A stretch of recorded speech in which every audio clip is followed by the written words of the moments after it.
কমলিকা, এখান থেকে যে কথায় আসবো, মোহন ভাগবত তো বলেছেন, কিন্তু নরেন্দ্র মোদী নিজেই তো তার আগে থেকে তার কমিউনিকেশনের ধরন বদলে ফেলেছিলেন। প্রথম ভাষা, না মিত্র বলেছেন, না ভাইও আর বেহেনও বলেছেন, বলেছেন ফ্রেন্ডস। এই যে জেনজির কথা বলছেন মোহন ভাগবত, নরেন্দ্র মোদী অনেক আগেই তাদের ভাষায় কথা বলতে, তাদেরকে সম্বোধন করতে শুরু করেছেন। শুধু সম্বোধন নয়, এর জন্য কমিউনিকেশনের জন্য যে মাধ্যমটা বেছে নিয়েছিলেন সেটাও খুব ইন্টারেস্টিং। কোনো সরকারি সংবাদ মাধ্যম নয়, কোনো সংবাদ সংস্থা নয়, কোনো মিডিয়া বাইট নয়, তিনি নিজের ঘরে বসে, বোঝা যাচ্ছে নিজের মোবাইলের ডিভাইসটাতে, তার ফ্রেমটাও হয়তো সেই অর্থে ফটোগ্রাফিক্যালি ঠিক ফ্রেম বলা যাবে না, অ্যাকিউরেট ফ্রেম বলা যাবে না, কিন্তু তিনি তাতেই রেকর্ড করছেন, বার্তা দিচ্ছেন, এবং তাতে পরের দিনে 1 মিলিয়ন তার ফলোয়ার বাড়ছে। এটা যদি বলো একেবারেই শুধু। এবং তুমি এটাও দেখো অনির্বাণ, যে মাধ্যমটা যেরকম তুমি বলছিলে, সেই মাধ্যমে কোন জিনিসটা চুজ করলো, প্রথমে কোথায় তিনি হিট করলেন, ইনস্টা হিট করলেন। অর্থাৎ আমরা জানি যে জেনজি কি দেখে, জেনজি ইনস্টা দেখে, রেডিট দেখে, তারা কিন্তু ফেসবুক অত দেখে না।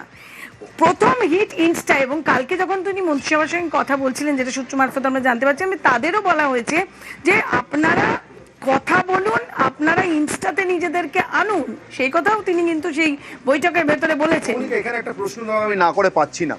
এই মুহূর্তে ভারতীয় জনতা পার্টি তারা বুক বাজিয়ে বলেন তাদের সর্বভারতীয় সভাপতি সমস্ত দলের এবং নিজেদের দলের তরুণতম সভাপতি বলে একটি দল, আমি দলই বলছি, তারা তাদের অর্গানাইজেশনাল পাওয়ার নিয়ে ইনস্টাগ্রামের মাধ্যমে, অর্থাৎ যে মিডিয়ামে আজকের জেনজি কথা বলে, সেখানে আউটরিচ করতে পারলেন না।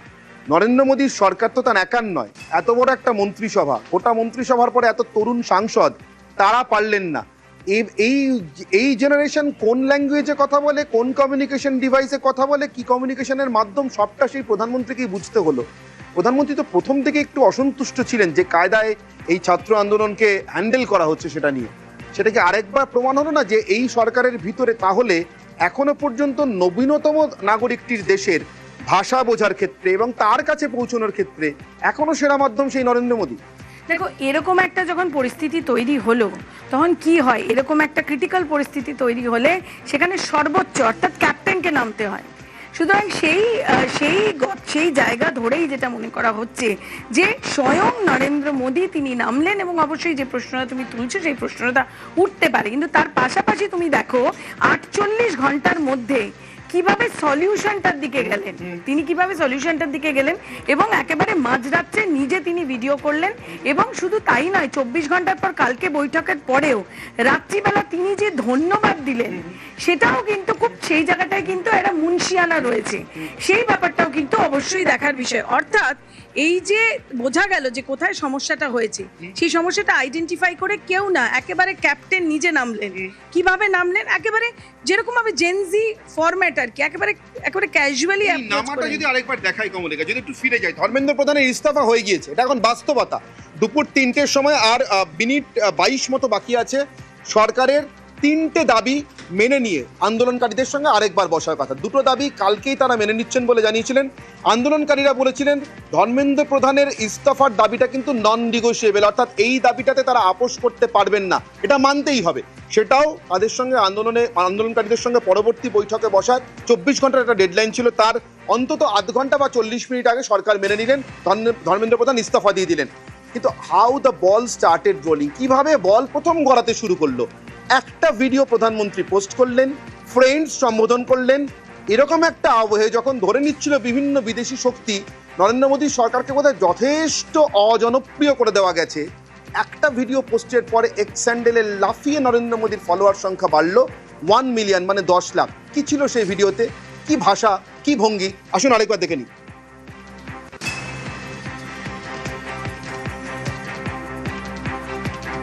আচ্ছা, আসবো সেই ভিডিও প্রসঙ্গে, কিন্তু এই মুহূর্তে ভারতীয় জনতা পার্টির পশ্চিমবঙ্গের প্রধান মুখপাত্র দেবজিৎ সরকার আমাদের সঙ্গে রয়েছেন, কথা বলবো তার সঙ্গে। দেবজিৎ বাবু, সরকারের কাছে পেশ করা আন্দোলনকারীদের 3টে দাবি পূরণ হয়ে গেল, সরকার পূরণ করে রাখলেন।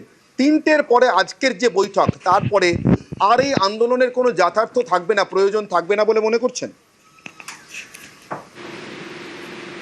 আন্দোলন আগে খুব একটা প্রয়োজনীয় ছিল বলে আমি মনে করছি না, এবং আন্দোলনকারী হিসেবে যারা সামনে এসে দাঁড়াচ্ছিলেন, যাদের মুখ এগিয়ে আসছিল, যাদের স্লোগান আমরা শুনছিলাম, ভারতের টুকরো হোঙ্গে ইনশাল্লাহ ইনশাল্লাহ, কাশ্মীর মাঙ্গে আজাদি, আর यही रहेंगे রাম লাল্লা আপ গলি গলি মে रहेंगे আল্লাহ না, এরকম একটা কিছু শুনছিলাম। এর সঙ্গে আশা করি নাইনটির কোনো সম্পর্ক নেই। তারা কেন্দ্রীয় সরকার একটা প্রশ্ন করছি দেবজিৎ বাবু, যদি একটু মন দিয়ে আমার প্রশ্নটা শোনেন এবং তারপরে উত্তর দেন। নিশ্চিতভাবে আপনি যেটা বলছেন সেটা আমরা চোখের সামনে দেখতে পেয়েছি। সেই গুন্ডামি এবং সোজা কথাতে উস্কানি দেওয়া হয়েছে এমন জনতার গুন্ডামি বা দুষ্কৃতী সমাজ বিরোধীদের গুন্ডামি কালকে আমাদের সহকর্মীরাও কলকাতার রাস্তায় টের পেয়েছেন। আমি এই প্রসঙ্গে আপনার সঙ্গে একদম একমত। কিন্তু যারা পরীক্ষা দেন, যারা পরীক্ষা দেবেন, যারা এবার পরীক্ষা দেওয়ার প্রস্তুতি নিয়েছিলেন, এমন যে একেবারে সাধারণ ছাত্রছাত্রী, কি ঘটে যখন বিদেশি শক্তির খেলা চলে তখন একেবারে সাধারণের ক্ষোভটাকেই পুঁজি করা হয় আর নামিয়ে দেওয়া হয় সমাজ বিরোধীদের, যেটা বাংলাদেশে, নেপালে আমরা দেখেছি, শ্রীলঙ্কায় দেখেছি। অর্থাৎ এখান থেকে আন্দোলনকারীদের মধ্যে থেকে অ্যাকচুয়ালি যারা ছাত্র এবং তাদের যা প্রয়োজন সেই দাবিটাকে মিটিয়ে দিয়ে সরকার কি কার্যত এই বিদেশি শক্তির ফায়দা তোলার রাস্তাটাকে বন্ধ করে দিলেন না? সরকার কি কার্যত এদেরকে বিচ্ছিন্ন করে দিলেন না? সেটা একটা মত বটে, কিন্তু এই আন্দোলন করার একটা সুফলও আছে। কারা কারা দেশদ্রোহী, কারা কারা ভারত বিরোধী, কারা কারা এই চক্রান্তের অংশ হিসেবে কাজ করছেন, তারা চিহ্নিত হয়েছেন। এই চিহ্নিতকরণটা খুব জরুরি ছিল। আর তারপরে তাদের বিরুদ্ধে যখন ব্যবস্থা নেওয়া হবে তখন একজনও আর বাইরে, খাঁচার বাইরে বেরিয়ে আসার মতন লায়ক থাকবেন না। আরেকটা প্রশ্ন করবো দেবজিৎ বাবু আপনাকে। প্রধানমন্ত্রী যে ভাষায়, যে ভঙ্গিমায়, যে কমিউনিকেশন ডিভাইসে এবং যে কায়দায় কমিউনিকেট করতে পারলেন জেনজির সঙ্গে, সেটা কি আপনি, আপনার মতো আরো যারা, আপনি একসময় খুবই অল্প বয়সে ভারতীয় জনতা পার্টির বিভিন্ন গুরুত্বপূর্ণ দায়িত্ব সামলেছেন, এখনো সামলাচ্ছেন, এবং আপনি যুব মোর্চার দায়িত্ব সামলেছেন এই রাজ্যে, অত্যন্ত কঠিন একটা সময় আপনার দলের, তখন তো সরকারে ছিলেন না।